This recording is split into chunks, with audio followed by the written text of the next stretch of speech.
সত্য কথা বললে অনেকের গায়ে আঘাত লাগে, অনেকের আঁতে ঘা লাগে, অনেকের খানা বন্ধ হয়ে যায়।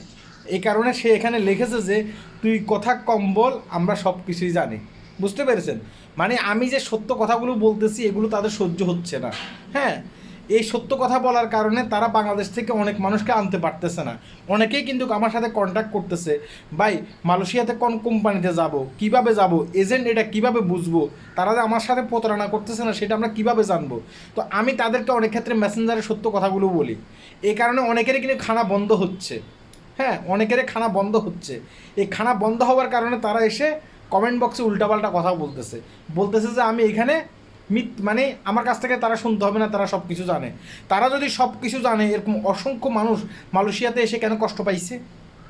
এরকম অসংখ্য মানুষ মালয়েশিয়াতে আসার পরে তাদের দালাল তাদের কাছ থেকে পাসপোর্ট নিয়ে তাদেরকে বলতেছে যে পাসপোর্ট আবার পুনরায় নিতে হলে টাকা দেওয়া লাগবে।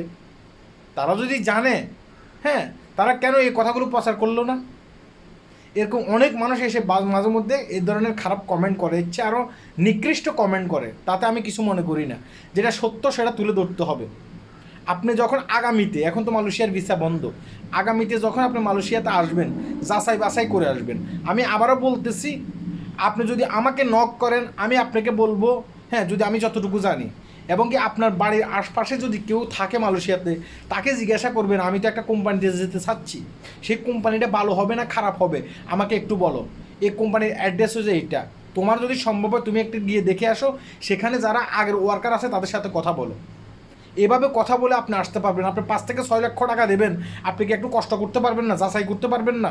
এখন ইন্টারনেট আপনার হাতের মুঠোয়, আপনি ইন্টারনেটে সার্চ দিলে বুঝতে পারবেন একটা কোম্পানি মালয়েশিয়াতে কত বছর স্ট্রাইক করতেছে, এই কোম্পানির বয়স কত, এই কোম্পানিতে কতগুলো শ্রমিক আছে, এই কোম্পানিকে ঠিকমতো মানুষের বেতন দিচ্ছে কিনা সেটাও জানতে পারবেন।